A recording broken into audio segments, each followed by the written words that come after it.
Hi guys, আজকের recipe beef sizzling. প্রথমে একটি পরিষ্কার পাত্র নিব এবং কিছু গরুর মাংস কুচে নিব। এরপরে আমরা মরিচের গুঁড়া দিব, কিছু জিরা, এরপরে এটা হালকা লবণ দিব, একটু পানি দিব, এরপরে এটা আমরা সিদ্ধ দিব।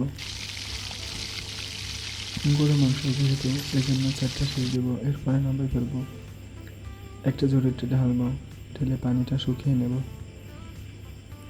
এবার একটা পাত্রে নেব, এখানে একটু ডিম দিব, মরিচের গুঁড়া দিব, জিরের গুঁড়া দিব, লবণ দিব, একটু বার্লি দিব, কর্নফ্লাওয়ার দিব। এগুলো দিয়ে মিক্স করব সুন্দর করে। এটা মিক্স করার পরে আমরা তেলে ভেজে নিব। ভালো করে মিক্স করবেন, তেলে ভেজে নিব। ভেজে নেওয়ার পরে একটার সাথে একটা লাগবে না, এরকম ভাজতে হবে। দেখেন একটু বাদামি কালার হবে। এরপরে গাজর ভেজে নিব।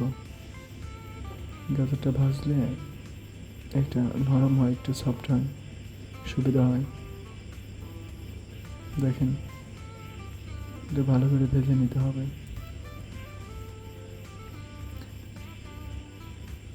সবসময় খেয়াল রাখবেন, সাবধানে কাজ করবেন।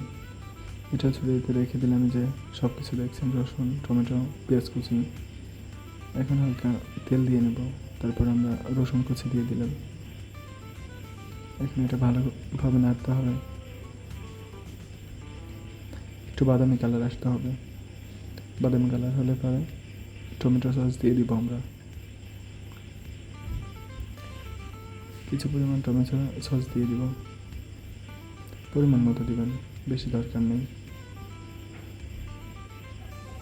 দেখেন এরপর একটু মরিচের গুঁড়া দিয়ে দিব, ভালো করে নাড়তে হবে।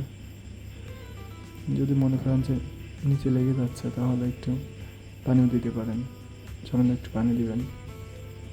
এরপর একটু ভালো করে নাড়তে হবে।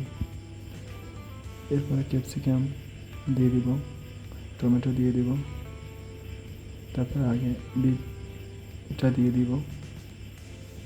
দেখেন পর্যায়ক্রমে সব কিছু দিয়ে দিচ্ছি আমরা। এখন এরকম কিছু সময় রাখতে হবে।